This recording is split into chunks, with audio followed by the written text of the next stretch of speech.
Hey, so today I want to talk about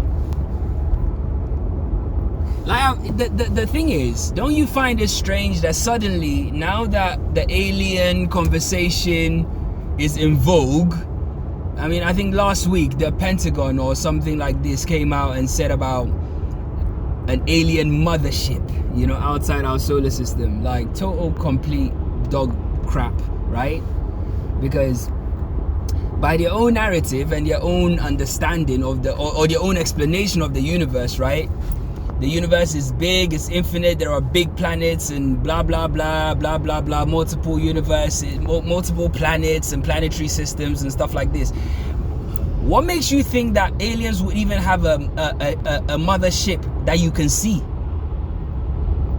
Like, it's very simplistic. It's almost like a stupid way of thinking. It's a very human way of thinking, because we have planes and we have vehicles made of metal, so therefore we imagine that aliens will also have vehicles and vessels made of metal, even if they're like 10% more intelligent than us in terms of, say, I mean, evolution is dog shit anyway, but if comparatively to, say, like a human and an animal, the difference in intelligence, right? If another species had that lived outside of this planet, or this plane of existence, you wouldn't even see them. Like, their level of intelligence would be so high that we couldn't even fathom it. Do you understand? So this idea of like a mothership and stuff is complete dog crap. But I digress. But the actual point is, now that it's in vogue, at the same time, AI, oh crap, I need to stop. AI technology is now suddenly also in vogue.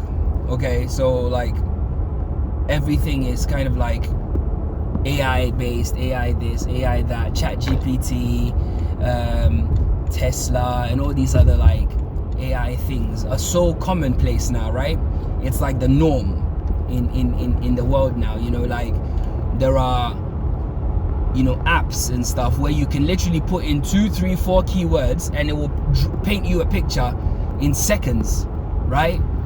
Like you can ask the ChatGPT questions and it'll give you answers. It can write stories and this and that.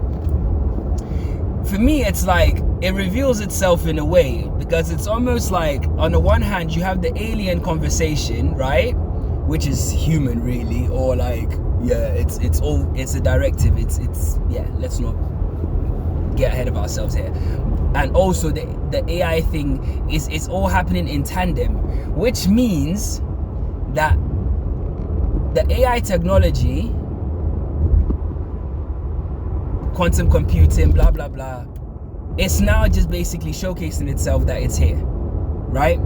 And it's also using the alien technology, because it's alien technology. It's not really technology that we understand fully, yeah? So this is where the conversation starts to turn into like non-human entities sharing this place with us. And people start talking about demons and portals and this other thing. But I'm not going to take that off the table. But my understanding or my discernment tells me that it's not even as complex as that. I think that we literally live in a, like, the lower our vibration as humans, or the lower we go in vibration, the more we get to that point where the reality, which is the AI or whatever you want to call it, creates a situation where we actually become even more low vibrational. Because if you think about when they shifted the timeline, with stay at home and order food online and just don't do anything and just sit there and don't exercise, and every whimsical idea you have about yourself It's now a fact. So you can be a unicorn, you can be a butterfly, you can be a giraffe if you want to, you can be biologically male, but you can say that you're not biologically male, and it's accepted, and all this of like this weird stuff. All this stuff is very low vibrational. So then you get to a state where it's almost like that cartoon Wall-E, where the humans just live in these pods where they're like pets. They're just, what's the word I'm looking for? Appeased? Not appeased. What's the word I'm looking for? Oh, can't remember the word. But humans are just kind of like just sustained, you know, in a way which then kind of, we're just being looked after like pets by the reality, right? Because we have completely given ourselves over to the reality.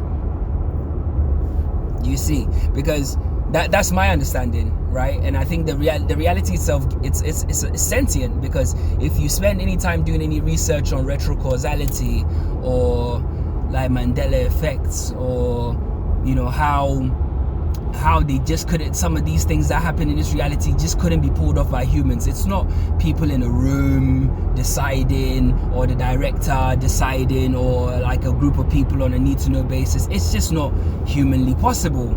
So therefore, I personally stand on the square of believing that it is, the reality itself is sentient. And if the reality is sentient and it's alive, and you know, then it wants you to bond with it. And the more you bond with it, the more it'll give you more conveniences, but then also then you lose more and more of your humanness. You become more like a machine. And the AI itself is a machine. You know, it's a machine system, right? That's why it always defers to the robotic or the machine way of existence, right? That's how I look at it. You know, other people look at it as portals and demons coming here. I've never seen a demon before. I can't understand the logic behind it, so I don't give it any too much weight. But I wouldn't take it off the table. I know for a fact that there are no aliens, because we live in a closed system, and even if we didn't live in a closed system, or we live in a closed system, if there are external beings, why would they want to come here? Come here and do what? Come here and do what? Because they fed us. Because if by our reasoning, we're going into space to look for signs of life when we haven't even figured out life on our planet, it's kind of backward. So if there is a species of alien that's also out there looking for signs of life, doing the same thing we're doing, then they're equally as backward as us, which means that they're just like us.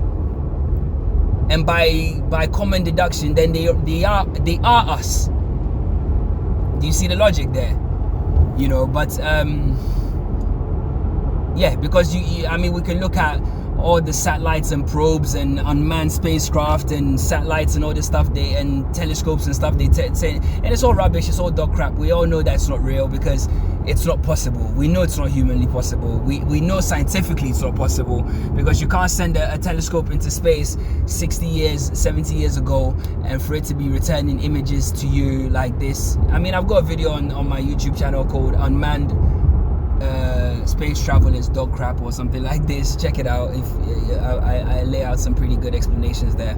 But yeah, so that's how I look at it, you know. And I just think that logically, you know, it's just not, it's not humanly possible to even, like, for us to even start considering this idea that aliens are coming here and they're going to give us cures for diseases and stuff. These cures have already existed, because if you know how big pharma works, because as soon as you talk to anybody about AI or aliens, the first thing everybody reverts to is healthcare, right? But if you know how big pharmaceutical companies work, right, then it's not beyond the human mind, based on what we know about how pharmaceutical companies work and operate, that they're gaming us, and then probably the cures already exist, or it's probably Hegelian in some way. So these diseases either are non-existent, or they create them and the cure's already there. So it's something that they leave for, you know, like, it's just there just to use at the right time, you know. And this idea that, you know, yeah, you know, aliens and this and that, and I don't buy it. I don't buy it. I will never buy it. It's nonsense. I'll never buy it, you know. And you know, it's rubbish, you know. And if there are aliens, you know, why would they want to come here, you know? And I mean, I've heard some, you know, I've followed the UFO thing, and you know, I myself have seen like strange craft in the skies before, and I've thought to myself, what's that, you know? But these could be phenomena. These could be phenomena, because I've seen satellites disappear. I've seen satellites appear out of nowhere. I've seen lights appear in the sky, change color, disappear. You know, I've seen them do all sorts of stuff. You know, conversely, that could even be, on the flip side of it, that could also be, you know, some sort of technology that we already have. You know, because if you know how the system works and how they use false flags and how they play this game and stuff, it's not beyond rational thought that is something they do or they can do. You know, put a couple of things there, because you have to ask yourself the question, like, why, you know, why would an alien vessel, right, an alien vessel reveal itself to a military aircraft, right? Like, it doesn't make sense, because if they want to be discreet, you know, they obviously they're coming here to, like, we don't know, right? And it's like, we don't really know the ins and outs and blah blah. Like, they must have sophisticated, like, radar systems or sophisticated tracking systems, you know. And why is it that it always coincides with military guys doing exercises and stuff like this, or they're tracking military craft and stuff? Bro, if they're coming from outside the solar system, they could just sit in a band of the sky where, you know, the military guys can't even see them, and they could observe all they want. If these things can appear and reappear, you know, however they want, why would they let military personnel capture them? It's stupid. It's stupid. It's beyond stupid. It's beyond stupid. And I implore anyone to, like, you know, when you use common sense and discernment and you think about these things logically, man, you realize that, man, some of these things are just like stories, man. They're absolute stories. They're not grounded in any kind of reality or truth. One of those things, you know, I just don't think there's any point in humanity putting any trust in this, you know. I just think there's some sort of, like, technological thing that the reality itself is giving away, you know, through its minions, its own structures, its own institutions, right? Which is AI and stuff. And, you know, we're losing track of what being, we don't even, I don't think most people even remember what being a human being actually is or involves, you know. Like, we're having to, like, codify our morality into things, you know. Like, how can you teach a machine to think like a human? Because if AI advances into policing or into military applications, or even driverless vehicles, right? How do you then program the preservation of life to a machine? Because it just makes decisions in a black and white sense, right? And it ultimately comes down to a form of control also, because you have to think about certain things, like, okay, something as simple as like even your driverless vehicle, right? What if, you know, some of your conversations you have in your car or in your home with Alexa or whatever, a bit like the Chinese social credit system, right? What if these conversations that you have annoy or go against what the AI deems appropriate, right? What do you think is going to happen? They'll turn off your car. They can turn off your vehicle. They can turn off your house if it's on the grid. Turn off your banking. So what's the real benefit of that? Because we're heading towards a cashless society now, right? People say it's to do with like crime and this and that. The criminals are the ones that run the banks anyway. Okay, so it's the drug dealer that's holding a couple of, you know, million in his suitcase under his bed or in some forest. He's small fry. He doesn't even count. In terms of the grand scheme of things, he doesn't count. His money is, listen, that amount of money doesn't even cause a blip in the global supply of money. It doesn't even cause a blip. Honestly, even if they rounded all of them up, it wouldn't even cause a blip. You know, because, and when you think about it, at the highest level where the government's actually involved in the drug trafficking, those sums of money, when they exchange in hands between governments and government agencies and government people, you know, government sanctioned cartels and that kind of thing, they wash the money through the banks anyway. And if you think I'm lying, look up HSBC, like the fines that were given to them a few years ago for doing business with, look up the banks and their history with like drug cartels or the mafia, you know, or the banks in Russia, and some of them being fined, or even their links to terrorist groups and stuff. How is it possible for a bank that's headquartered in a country that's supposedly being attacked by a group of terrorists able to store their money in that very same country's bank? And you're telling me that nobody knew and it was like, oh, they didn't know it, so that's why we're giving them a fine? Come on, don't be stupid. Don't be stupid. It's the same thing. It's just as ridiculous as the old. I always make this example of the ISIS trucks, the pickup trucks. Like, nobody has the capability to go to Toyota and buy 5,000 of those things. And before you think, oh, they buy them one at a time, that's stupid. That's not going to work, because they're all brand new, you know, and you could tell it's like a mass-produced thing, and they get them in, and this is a landlocked country. So how are they getting them one by one? You need to, because they need them. They haven't got time to wait for one by ones. Do you understand? And they're not buying them from different agencies. They get them in bulk. So where are they? How are they getting this? How are they getting their weapons?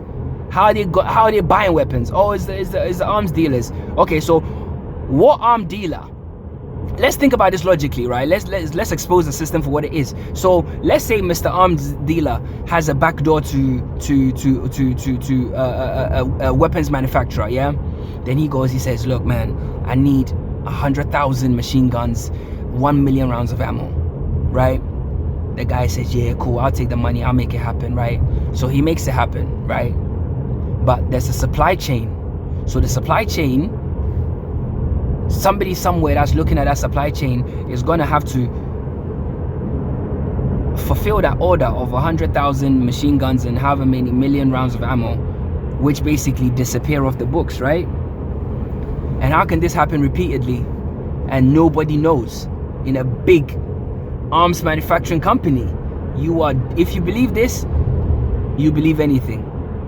If you believe this, you believe anything. That's just the black and white of it. If you believe this, then you're pretty like slow, because it just shows how the system works. They're all in bed together. You know, these weapons are like how they get your weapons, how they get their funding, how the money moves around. They're all in bed with the government. So if you're telling me that AI and stuff is going to get rid of the crime, then you don't know what crime. You don't know what high level crime actually looks like. You don't. Because it's basically making it cashless, so everything becomes traceable.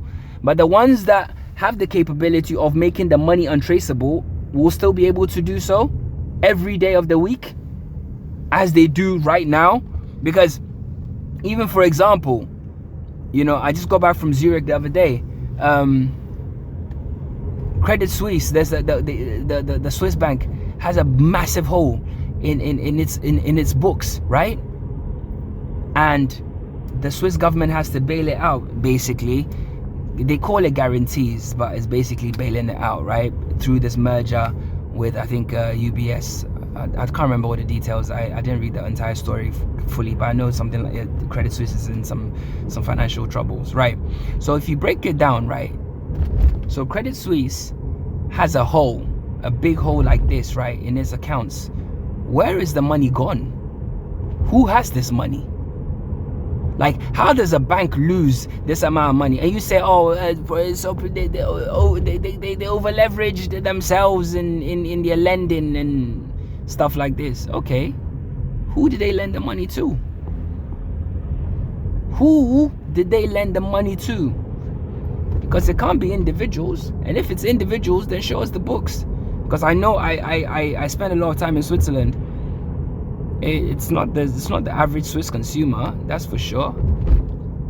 So where's the money gone? Did you give it to countries? If you gave it to countries or you gave it to businesses, who are these businesses? Where are these countries? Like, is there something that we can take back for to plug this hole? Nobody knows. Nobody talks about this kind of stuff, right? But you want to talk about the drug dealer or the mafia boss or whatever it is. It's absolutely fucking stupid. To even believe that this is real is stupid. You understand? So the AI and the whole government, the AI and the alien government thing it's a ploy by the same government, man. It's the government. It's another card. You know, I remember I had a conversation with a 33 degree Mason, or, well, he said he was anyway, but I know he was a certified Freemason. He was an ex-police officer. I know he was definitely in the high 30s because this was in one of my corporate jobs, and he was a big shot in the organization, but he was dumb. He was dumber than a sack of rocks, man. Like, how he became so powerful in this organization just like beggars belief. Because I remember I used to have conversations with the guy, and I used to think, man, how are you even here, like, in this position? But anyway, I digress. And he always used to talk about, you know, he almost sounded like Ronald Reagan when he used to talk about this alien threat and the one thing that will unify all of humanity against a unified threat like aliens. And he used to talk about it with so much passion. I used to think, the way this guy is talking about this stuff, right, especially after a few drinks and stuff, I'm like, the way this guy is talking about this kind of stuff, right, it's almost like somebody's told him that's the next card they're gonna play. And this is a true story, you know, a true story.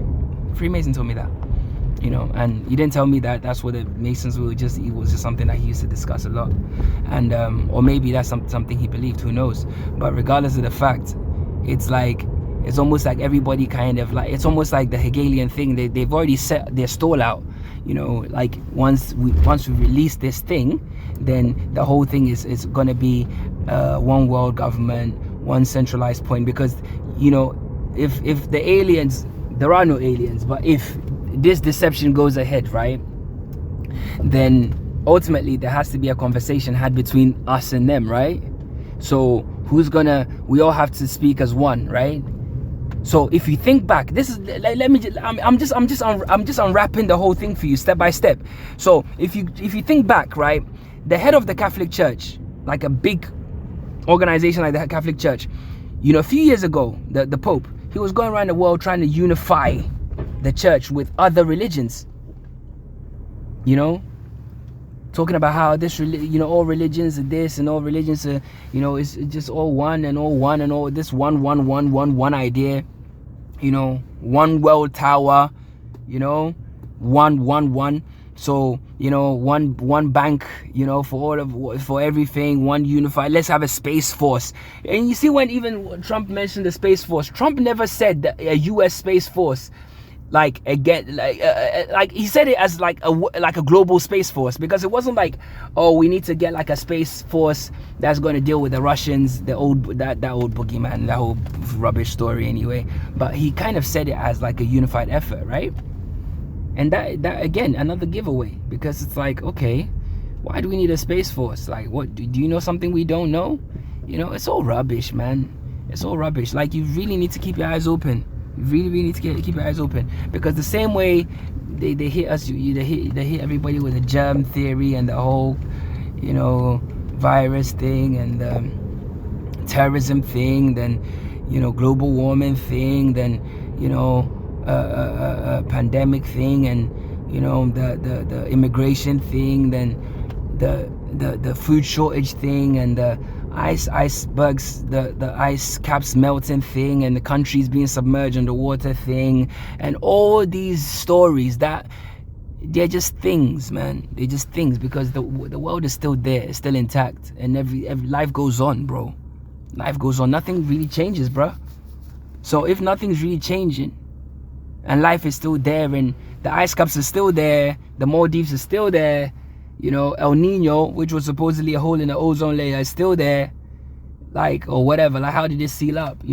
Like, when I was a kid, I was born in the 80s, right? But I used to read a lot of news. I'm an avid reader. I read a lot. I consume a lot of information. And I remember, even El Nino, they used to talk about CFCs. I don't know if any of you have heard of CFCs, chlorofluorocarbons, which was another bag of shit, because you can get CFCs everywhere in like your aerosols and stuff like this, and and now the World Economic Forum, the stuff with the animal farming and this and that, they're all stories, guys. They're just things. They're just distractions that they just give to the masses, knowing that the masses are gonna buy it. They know you buy it. That's why they give it to you. If you didn't buy it, or you don't buy it, then the game stops. Anyway, that's it. Said enough.